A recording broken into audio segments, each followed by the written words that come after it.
Good LGBT representation looks like diversity, looks like making sure your characters are all from different backgrounds and different races and different religions and even different economic statuses. You want to make sure you're really covering all your bases when you have an LGBT character. I feel good representation comes from normalization in the media, rather than it being defining the main thing of the character, or it being like something super special or weird, or just having it normal, something in the background. It is becoming a regular part of society in this current age, and so representing that current shift to it becoming a regular part is really important. And that way, I feel that will make the most progress, rather than focusing on making it special or unique, but having it become normalized. So for me, good LGBT representation is not something that you really get to see that often. In most shows, it's always basically gonna be a white man who's sassy, and if there's any deviation on that, they're usually asexualized in some way. Good representation, to me, I don't think it has to be explicitly said, and I think the character can just be the character that they are and represent who they are, and it can differ. I just haven't seen a lot of that. Accurate representation is something that's not cut and dry. I guess a character is what they are. I guess for them rather to not be a stereotype. Personally, good representation means to me is making sure your characters are complex and they're not just background characters. They really have a lot to do with the story.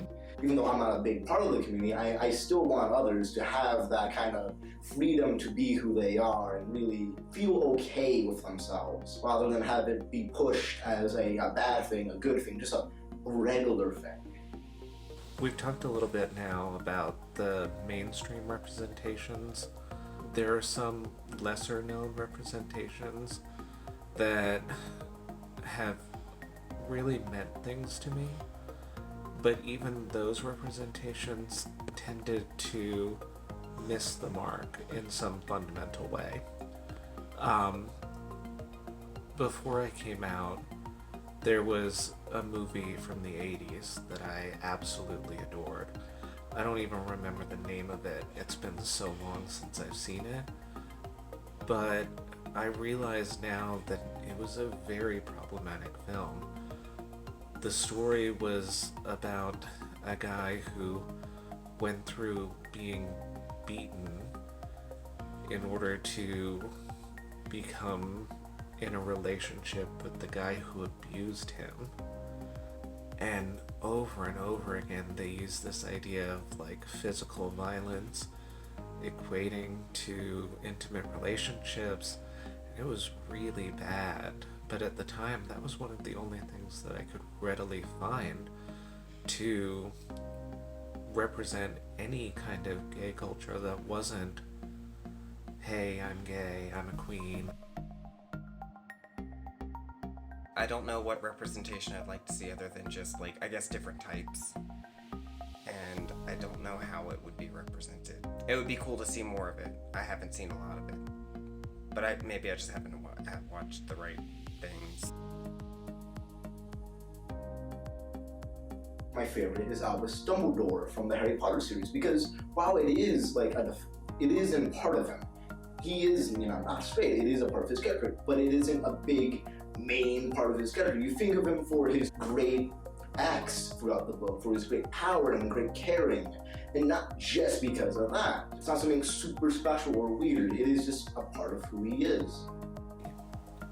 There's a difference between portraying guys who will have sex with guys and guys who can be intimate and have a real meaningful relationship with other men. One of my favorite representations of just a gay person in a movie is from Shelter.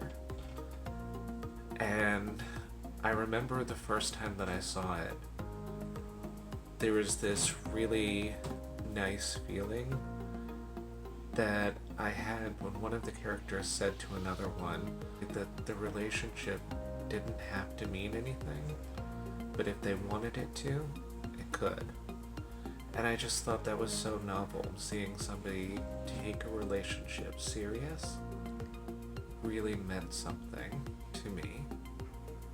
And I think that's something that's missing in a lot of the mainstream representations of gay, lesbian relationships on screen. The only one I can think of is Beau from Lost Girl. And she's portrayed almost in a stereotype of being slutty. It also fits it because she is a succubus. They don't ever actually state that she is bisexual, but she has male and female lovers throughout the show.